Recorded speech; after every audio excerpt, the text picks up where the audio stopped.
40 ans après sa mort, il reste une valeur sûre des comédies françaises.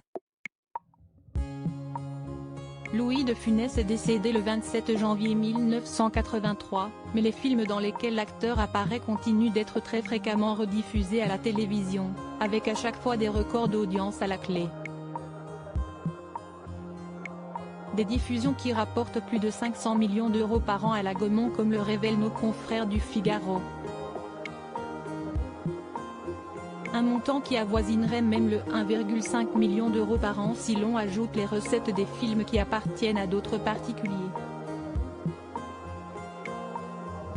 Un joli pactole dont les héritiers de l'acteur ne voient néanmoins pas la couleur. La succession compte 3 personnes depuis le décès de l'acteur en 1983, puis de sa femme Jeanne en 2015, la veuve de son fils Daniel, mort d'un infarctus en 2017, et ses 2 autres fils Olivier et Patrick. 3 personnes qui passent à côté d'une coquette somme d'argent.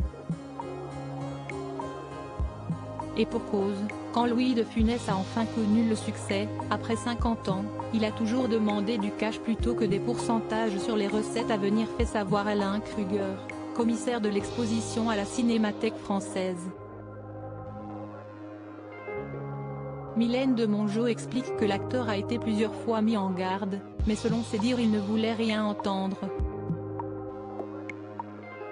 Gros cachet et faible héritage. Bertrand Dical, l'un de ses biographes, a expliqué pourquoi Louis de Funès agissait de la sorte. Il avait peur d'être arnaqué et de devoir surveiller les comptes, ce qui d'avance l'empêchait de dormir. Ensuite, comme tous les gens qui ont connu la pauvreté, il a toujours fait attention à être bien rémunéré. Une fois le prix fixé, il voulait juste son chèque à l'heure.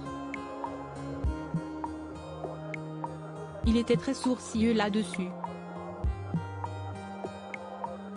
De gros cachets qui ont permis à l'acteur, grâce à la grande vadrouille notamment, d'acheter le château de Clermont près de Nantes.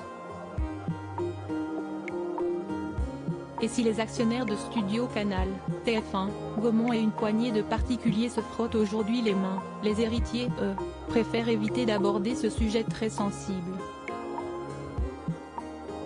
Crédit photo, Bertrand Randolph Petroff.